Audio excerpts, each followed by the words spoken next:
Kodėl mes paliekame užkurtą mašiną?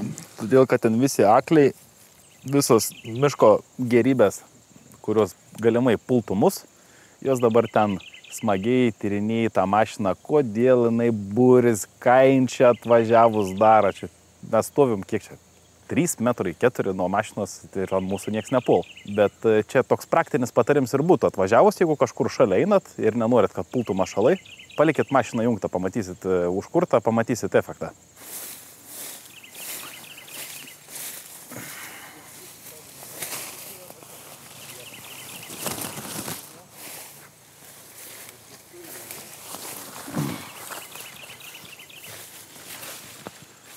Pirms įspūdis tai, o tu velnės kiek lavonėlių.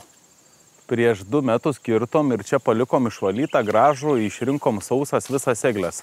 Kiekvienais metais atvažiuoju pasižiūrėti, bet dabar matau, kad jau biški jų padaugėja. 1, 2, ten išvirtusių eglių yra. Jau norim, nenorim, turim tvarkyti šitą. Tai kadangi esam už kelių šimtų metrų nuo to kertamo miško, kur kirsim, dabar tą pelkinį vaikščiom, prie to pačio atvažiuosim ir čia sutvarkysim. Gediminai, o koks to kenkėjo veikimo principas? Ten matai, pavyzdžiui, vieną, einam, Koks jo tikslas? Ne tikslas, o koks jo veikimo principas, ar ne? Ar jisai pragraužia žievę, įlenda, ką jis ten syvų suleidžia, ar jis kiaušinėlių prideda? Kodėl tas medis, jisai nudžiūsta? Jis kiaušinėlių prideda, prisiveis, pasidaugin. O čia va, jis jau gyvenęs, jau buvęs, jau čia neberasim nei kvapo. Prieš 2 metus šita eglė buvo visiškai sveika ir žalia.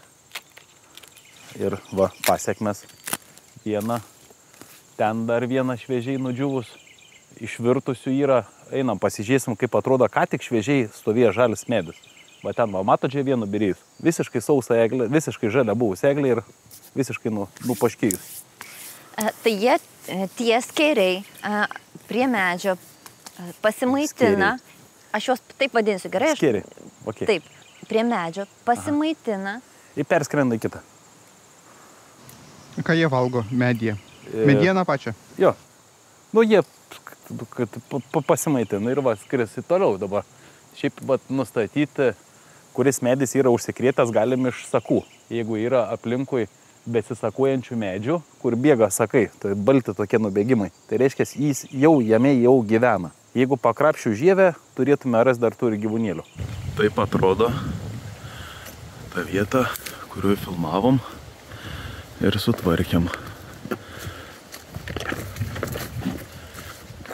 Visa mediena išdžiūvusi, išvežta. Viskas tvarkingai.